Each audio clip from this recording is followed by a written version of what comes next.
Hi guys, we are at another rally today. Yesterday we were at the Women's March. Today we're at the rally for, I believe it's a rally to stop Trump's Billionaire Cabinet. But specifically I believe there are about 12 groups out here. And we've got, it seems like we've got a pro-Palestine group, a pro-socialism group. We've got a group to help to support Amazon workers and for them to unionize.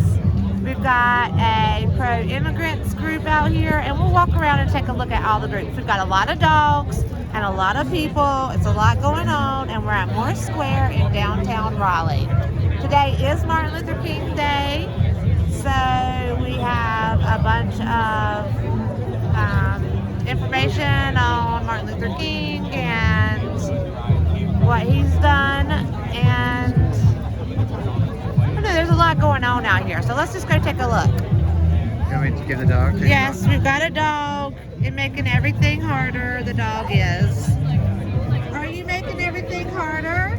Yes. Are you here to support people? Yes, he's here to support people and to bring joy and cheer. Are you here? Hey, can you shake paws? Can you shake your paw for the people? You can shake your paw. No, we're shaking paw. Shake paw. Shake paw. Oh, so good. That's a good paw shaker. All right, maybe Dad will give you a treat. All right, let's talk to the people here. We've got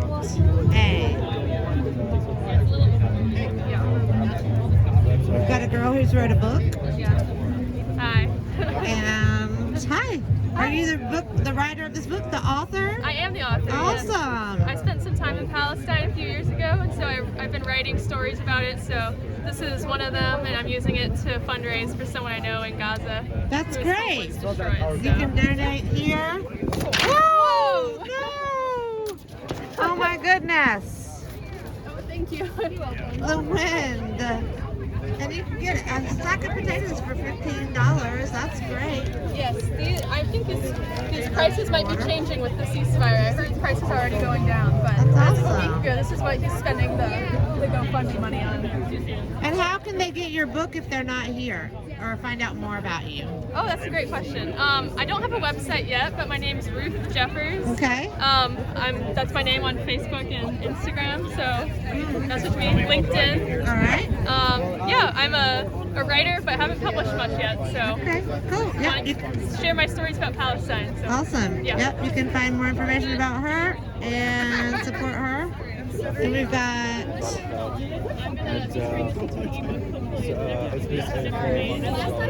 these are speakoutsocialist.org. They've got some buttons. That's Ruth, and she got his He probably likes her because she's the big dog. You know how he likes big dogs.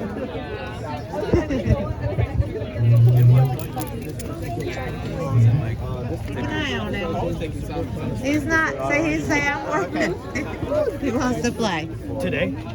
So yeah, you can find out more information about Speak Out Socialist at speakoutsocialist.org. And What is your name? My name is Yusuf.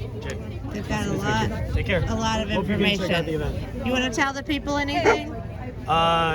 Which people? Who am I speaking to? I think you're speaking to generally YouTube. I have a YouTube channel, so Sure. We live in a system that's not set up for the majority of people on this planet. It is set up to enrich a small group of people who own the majority of wealth and resources, and it doesn't need to be that way. And Donald Trump and the election of Mr. Trump is a symptom of that. It is not the disease. He's just an outcome of the way that things are ran. So fundamentally, in our struggles against all the attacks that we know that are coming down, whether it is the attacks on women's reproductive rights, the attacks on immigrant communities, the attacks on, kids' ability to learn about the true history of this society, all of these things are immediate and we need to, address and confront, but we cannot be siloed off into our struggles all by themselves, nor can we just look at them in isolation from the larger system that produced these attacks. So ultimately, we do need a fundamental systemic change in this society. Who has power and who does not? So we think it's possible for the majority of people, working class and poor people in this country and around the world, to really take control of the wealth and resources and use it to meet our needs. So you're saying that we should move away from the Democrats and... Ultimately, yes. I think they're an obstacle. Right. They are... they aid and abet the growth of a Donald Trump type figure. Sure. What do you think? I agree. I mean, I'm not here for a two-party system, but I mean, it's unfortunate that if in order for your vote to be taken seriously at this point, that's what we have. But I mean, right. Well, the good news is voting is not the only option. And in fact, I don't think that that's where our power lies in this society. Okay. And if you want to look at the majority of meaningful changes that have happened in this country or around the world, we could just talk about this country. The desegregation of the South, to the extent that women have rights in this society, to the extent that workers have rights in this society, none of them came through voting. They all came through mass struggles from the bottom up. And I think that latent power that was responsible for those changes exists today as much as it did back then. And our challenge is to find a way to organize that. Yes, on the defensive struggles that we know we're going to be confronted, but beyond that, to really challenge the nature of this system. So what's something that people can do like right now? What can you do right now? Yeah. I mean, it may sound very silly, but getting to know the people that you work with, your coworkers, the people that you live with in your neighborhood, and really hearing what are the challenges that they're facing. And to the extent that we actually do have, connections like these in our lives, is our capacity to really respond. Because in fact, these are not individual problems, but rather collective problems. So if people in, for example, an apartment complex happen to know each other, when the landlord talks about raising the rent, there's the basis for responding, or it could be in the scale of a workplace or at a school. Or even, when there are mass demonstrations, who are the 10 people that we can call to come with us? One person at a time. Yeah. So how can we start to build up those numbers that we can bring many with us? Not just be sort of passive spectators in this kind of stuff, but really taking some ownership for the struggles. Yeah, that's what I've been saying all day is quit staying and complaining and get out there and meet people and do something, whatever you can do. Yeah. So this is the website, speakoutsocialist.org. Is this local? Yes, there are people that are local here and there are people in other places as well. We're a little small at this moment right here in the region, but that's okay. Yeah, that's good. Awesome. Thank you so much. Yeah, thank you and have a great day. Yeah, nice to meet you. And this is the Democratic Socialists of America. Triangle. Democratic Socialist NC.org. DSANC.org. All right. So you guys got anything to say to the people at home? We're live streaming. Oh, okay. We don't really have anything prepared. I just feel, but I mean. I know, my man over here had a full speech. He was ready to go, so. That's great. Awesome. Okay, well, tell people what they can. They can go to your website and sign up, right? Yeah. Democratic Socialists of America, NC Triangle. All right. Thank you. Thank you for your service. I'm back again. All right, now I'm videotaping. Let's see. This is, We have some flyers now. I don't think we had these on Saturday. yeah, we didn't have those when you were there. Yeah, we got a public meeting on Thursday the 23rd on Zoom. Okay, awesome. RSVP at that QR code. Okay, perfect. Right, I have been putting out this flyer all week, well, for 2 days. Yeah. Because only 2 days I've known about it. But that's how people learn about things, We right? need a labor party. We need a working class party. Yes, so you can find out more information about Yeah, it's going to them take a lot of work. at socialistalternative.org. Camera's not showing. Alright, thank you. You guys. These are selling books. We've got some books for sale. We're the Party for Socialism and Liberation. So we're one of the main organizers of this event. Make sure you And yeah, Can you order these books online? you can. We have a website. There's their website. Where is the book? If you go to 1804 Publishing. It's in here, and this is also a pamphlet for. hear me? I believe it's right there. Can y'all hear me? There we go. All right, let's gather think it's around. this I know it's one. cold, so let's gather around. News.org. Get closer together. PSLweb.org. Bring up the energy, Okay, great. All right. Repeat after Thank me. you, guys. All power to the people. Looks like I can't hear y'all. All power to the people. All power to the people. All right, in Spanish now. Todo el poder al pueblo. Todo el poder al pueblo. That's right, that's right, that's right. Hi everyone. Make some noise for January 20th. National action all across the country. Make some noise. Peace everyone. My name is Victor. I'm an organizer with the Party for Socialism and Liberation. We gather here in the hundreds and thousands to say that we will fight back against Trump's extreme right-wing, anti-immigrant, anti-worker, imperialist agenda, a billionaire agenda. We stand here in firm solidarity with the Palestinian people for 470 days. For 470 days, resisted the Israeli genocide, funded by this government, by the Democratic Party, and who have refused to give up and are victorious in this ceasefire. But we understand that this ceasefire was not because of Trump. Let's make this very, very clear. This ceasefire was because of the people in Palestine who resisted every single day. Gaza is now the center of the struggle against imperialism and oppression for the masses across the world. Gaza has become the moral authority for the people of consciousness across the world. The right to resist cannot be revoked. And the true definition of Palestinian liberation is now cemented in the consciousness of millions of people across the world. And we understand that this ceasefire is the bare minimum, right? This ceasefire is the bare minimum, and liberation is everything we're fighting for. We're not gonna stop fighting for Palestine until we see every single inch of Palestinian territory returned back to the Palestinian people. In our millions, in our billions.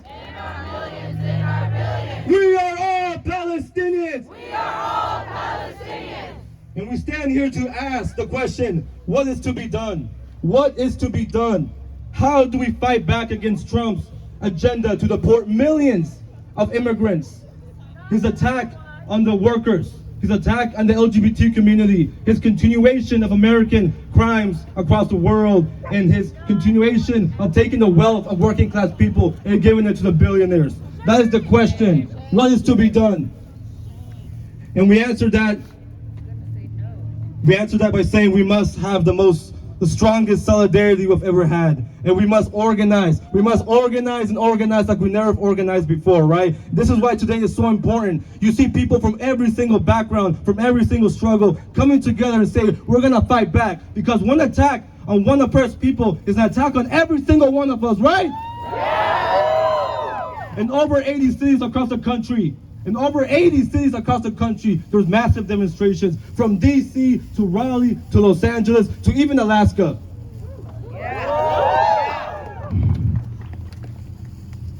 When they come to deport our immigrant brothers and sisters, we must be there to protect them. We must be there on the front lines. We must be there taking risks to stand in solidarity with our immigrant brothers and sisters. When they come to attack the workers, we must be there on the picket line. When they continue to bomb countries across the global south, we must be there protesting and disrupting and revolting.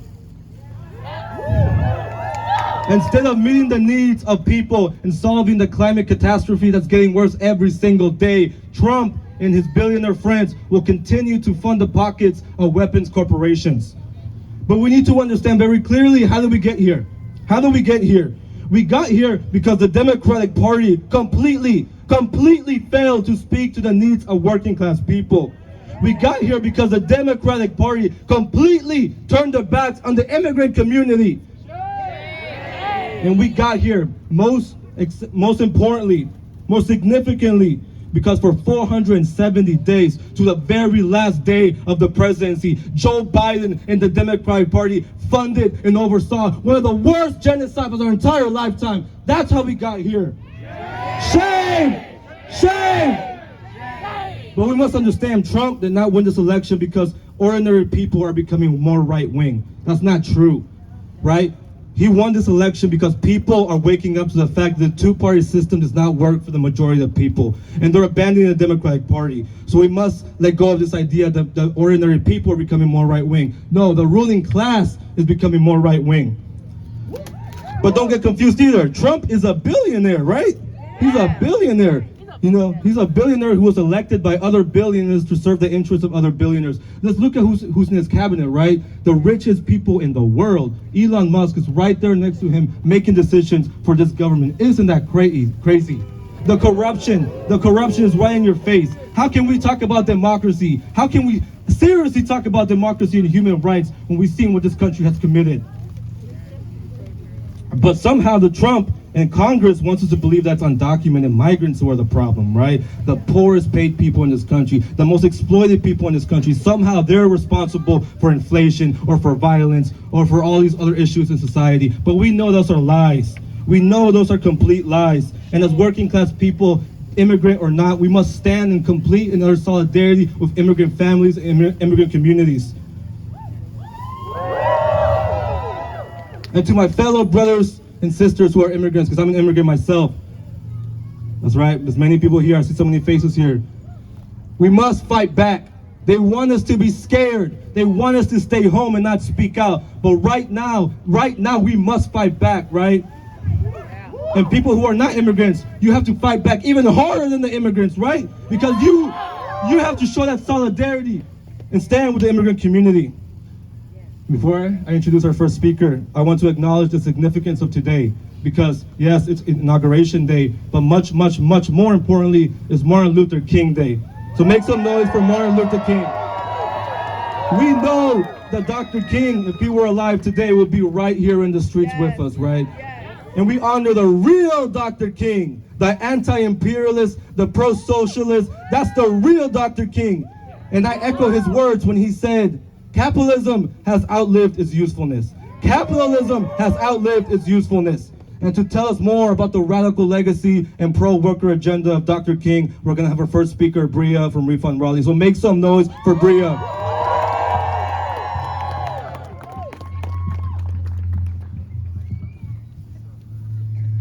Peace, y'all. Bria from Refund Raleigh. Free Palestine. Free Palestine. Now, I'm going to cut right to the chase.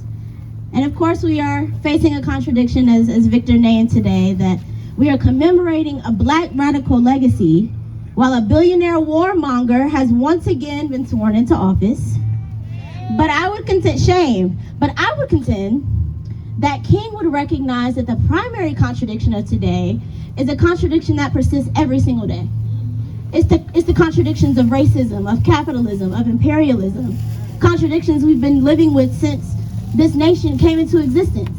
This settler colonial racist nation came into existence. These are the contradictions that persist every day. And while establishment figures now try to claim King as their own, we in the streets dare not forget how unpopular he was with his so-called allies, the white moderates, the white liberals, the white conservatives, and even his own people, unfortunately. We dare not forget that King was abandoned by these people, black and white and otherwise, the moment he started talking about a radical redistribution of political and economic power and spoke out against the Vietnam War. We dare not forget that King was assassinated the very day after he stood with marching workers, 1,300 striking sanitation workers in Memphis, Tennessee. The very next day. We dare not forget that the FBI's domestic intelligence chief called him the most dangerous Negro of the future of this nation. Shame. Now, King came to the conclusion that we cannot fight racism without addressing its exploitative economic roots, and we cannot confront capitalism without addressing it in its imperialist form. He even grew to support national liberation movements in the global South. Yeah, I guess he was dangerous. King even recognized the black ghettos as a domestic colony that deserves to fight for their self-determination, to determine their own destiny. So yeah, I guess he was dangerous to the powers and the ruling class of this world. And I contend that the way to honor this dangerous legacy lies not just in quoting King into oblivion, even to support a radical agenda. That's nice, but we gotta organize. We can't just quote, we can't just decontextualize these quotes of King and clean our hands and say our work is done. I contend that if we truly want to honor King, we must take up an unflinching commitment to truly study his political and intellectual and spiritual contributions to our liberation movements and put a permanent end to the liberalization of his image. So by the time you leave here today, you will have heard from multiple allied organizations who represent the multiple different components of what King was fighting for, and also the multiple issues that Trump's right-wing billionaire agenda will highlight. And by the time you leave here today, you will have interacted with multiple ways to get into the struggle if you are not there yet. And I contend that if you are here today, you're ready to get into the struggle. You're ready to get your hands and your feet dirty. So get into the struggle. Talk to these organizations up here and figure out how you can be in the struggle, whether it's becoming a member or donating or just giving putting your body on the line for our multiple interlocking liberation struggles. It cannot be more clear in this moment that we must be prepared to increase our organizing at all levels to combat what King called the triple evils of racism, capitalism, and militarism. To truly honor King, we must commit to building a real, independent, working class, class-conscious, multiracial people's movement. To snatch the power out of the blood-stained hands of the oligarchs and put it into the hands of the people united for the liberation and self-determination of all oppressed workers of the world. So I'll close out with this. In the spirit of King's deep black church roots, we do this thing in a black church called call and response. So I'm gonna ask you to do something. Turn to your neighbor to the right and say, neighbor, freedom only comes through persistent revolt. Through persistent agitation. Through persistently rising up. Against the systems of evil. And that's word to the Reverend Dr. Martin Luther King Jr. So from this indigenous Tuscarora land to Palestine, to Congo, to Sudan, to Haiti, to everywhere that there are oppressed people fighting for their liberation, may we take heed to these words and persist and organize. Thank you. Let's give it up for Bria from Raleigh. And yes, there's so many organizations out here, so I just want to name all the sponsoring organizations today to see how a wonderful day of solidarity comes about. First, we have the Party for Socialism and Liberation, the Palestinian Youth Movement, USSW, the Union of Southern Suburbs Workers, make some noise! Siembra NC, DSA, Democratic Socialists of America, UE Local 150,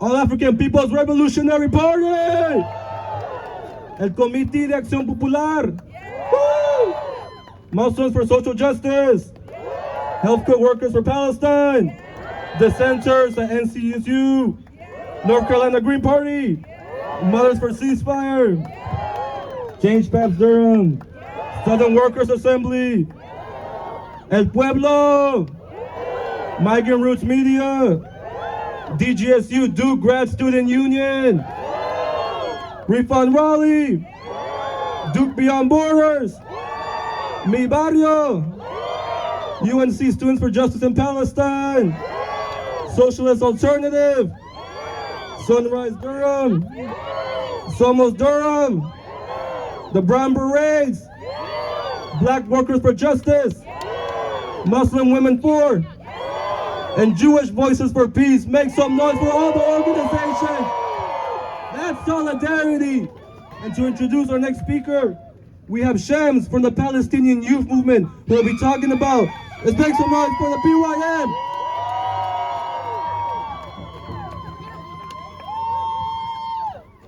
Free, free Palestine! Free, free Palestine! Free, free, free Palestine! Free, free, free Palestine! Free, free Palestine! Free, free Palestine! Free, free, free Palestine! Free, free, free Palestine! All right, y'all. Food, water, clothing, shelter, education, sanitation, medical care, and time. Food, water, clothing, shelter, education, sanitation, medical care, and time. These are the basics, things we all deserve, alongside safety, dignity, respect, and equity. So why don't we have them? It's not because of lack of resources. It's not because of lack of knowledge. It's a system designed to exploit the many for the benefit of the few. A system where money and power are prioritized over the people. The 1% hoard the wealth, sustained through worker exploitation, resource extraction, and violence. Worker exploitation means those who create goods, services, and wealth are underpaid, while the profits go to the bosses. Immigration status is weaponized to exploit workers further. When greed demands more, war becomes a tool. Wars for oil, land, and control displace millions, create refugees, and break families, all while enriching the military-industrial complex. Billions are spent on weapons instead of housing, healthcare, or disaster recovery. In Palestine, weapons are funded by the US to fuel genocide, while corporations profit from stolen land. Even during the devastation, properties on Palestinian shores are sold internationally as vacation homes. Shame. Shame! Profit over people every time. At home, prisons and police enforce control. The prison industrial complex profits from incarcerated labor, while Black and immigrant communities face systemic oppression.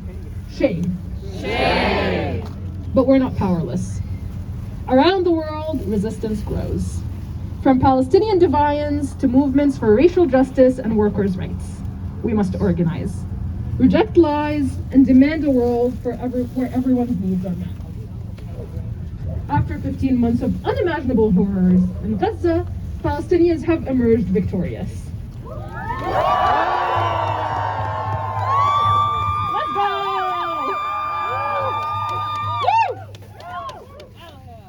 Woo! And despite what Trump, Biden, or anyone else says, the United States and Israel have failed in Gaza. Achieving none of their objectives, the Israeli army is broken. Netanyahu's cabinet is falling apart. The Zionist morale is shattered. And even the Israeli press is now reporting the reality that Israel could not win. Israel could not win, and the Palestinian people, like the people of the world, will write their own history. Despite immense American support, the Israeli army could not divide and colonize the Gaza Strip. Prisoners are finally returning to their loved ones. Displaced Palestinians are returning to their destroyed homes and promising to rebuild. Look no further than the joyful scenes coming from Gaza and Ramallah to understand that this ceasefire agreement is a victory for all of Palestine and for all people of conscience across the world. The path to liberation is long. and it is our duty to Palestine to confront the brutality of Zionism and US imperialism with ever more vigor. We will never forget that this is an American and bipartisan genocide. The US provided tens of billions in funding for this war on Palestinian life. US media outlets manufactured consent for this genocide by promoting known lies. American universities and police continue to suppress protests to quell dissent. Shame! Shame! Shame! The US not only fueled the genocide, but they went after all those who stood up against it. As Palestinians, we are clear-headed that it is American imperialism, represented by both parties and the ruling class, that continues the Zionist occupation of Palestine.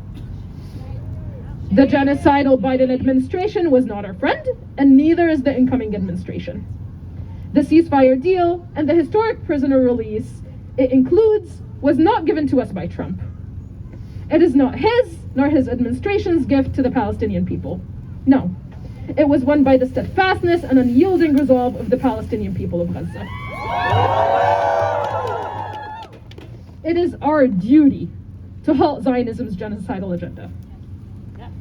The US continues to send billions to Israel while America burns and people here lose their homes, jobs, and rights.